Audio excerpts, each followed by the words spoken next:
King Nebuchadnezzar made a gold statue 90 feet tall and 9 feet wide and set it up on the plain of Dura in the province of Babylon. And he sent messages to the high officers, officials, governors, advisors, treasurers, judges, magistrates, and all the provincial officials to come to the dedication of the statue he had set up. So all these officials came and stood before the statue King Nebuchadnezzar had set up. Then a herald shouted out, "People of all races and nations and languages, listen to the king's command. When you hear the sound of the horn, flute, zither, lyre, harp, pipes, and other musical instruments, bow to the ground to worship King Nebuchadnezzar's gold statue. Anyone who refuses to obey will immediately be thrown into a blazing furnace." So at the sound of the musical instruments, all the people, whatever their race or nation or language, bowed to the ground and worshipped the gold statue that King Nebuchadnezzar had set up. But some of the astrologers went to the king and informed on the Jews. They said to King Nebuchadnezzar, "Long live the king. You issued a decree and required all the people to bow down and worship the gold statue when they hear the sound of the horn, flute, zither, lyre, harp, pipes, and other musical instruments. That decree also states that those who refuse to obey must be thrown into a blazing furnace. But there are some Jews, Shadrach, Meshach, and Abednego, who you have put in charge of the province of Babylon. They pay no attention to you, your majesty. They refuse to serve your gods and do not worship the gold statue you have set up." Then Nebuchadnezzar flew into a rage and ordered that Shadrach, Meshach, and Abednego be brought before him. When they were brought in, Nebuchadnezzar said to them, "Is it true, Shadrach, Meshach, and Abednego, that you refuse to serve my gods or to worship the gold statue I have set up? I will give you one more chance to bow down and worship the statue I have made when you hear the sound of the musical instruments.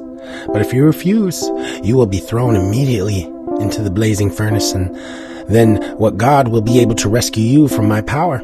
Shadrach, Meshach, and Abednego replied, "O Nebuchadnezzar, we do not need to defend ourselves before you. If we are thrown into the blazing furnace, the God whom we serve is able to save us. He will rescue us from your power, your majesty. But even if he doesn't, we want to make it clear to you, your majesty, that we will never serve your gods or worship the gold statue you have set up." Nebuchadnezzar was so furious with Shadrach, Meshach, and Abednego that his face became distorted with rage. He commanded that the furnace be heated 7 times hotter than usual. Then he ordered some of the strongest men of his army to bind Shadrach, Meshach, and Abednego and throw them into the blazing furnace. So they tied them up and threw them into the furnace, fully dressed in their pants, turbans, robes, and other garments. And because of the king, in his anger, he demanded such a hot fire in the furnace, the flames killed the soldiers as I threw the 3 men in. So Shadrach, Meshach, and Abednego, securely tied, fell into the roaring flames. But suddenly Nebuchadnezzar jumped up in amazement and exclaimed to his advisors, "Didn't we tie up 3 men and throw them into the furnace?" "Yes, your majesty, we certainly did," they replied. "Look," Nebuchadnezzar shouted, "I see 4 men, unbound, walking around in the fire, unharmed. And the 4th looks like a god." Then Nebuchadnezzar came as close as he could to the door of the flaming furnace and shouted, "Shadrach, Meshach, and Abednego, servants of the Most High God, come out, come here." So Shadrach, Meshach, and Abednego stepped out of the fire. Then the high officers, officials, governors, and advisors crowded around them and saw that the fire had not touched them. Not a hair on their heads was singed, and their clothing was not scorched. They didn't even smell of smoke. Then Nebuchadnezzar said, "Praise the God of Shadrach, Meshach, and Abednego. He sent his angel to rescue his servants who trusted in him. They defied the king's command and were willing to die rather than to serve or worship any god except their own God. Therefore, I make this decree. If any people, whatever their race or nation or language, speak a word against the God of Shadrach, Meshach, and Abednego, they will be torn limb from limb, and their houses will be turned into heaps of rubble. There is no other God who can rescue it like this."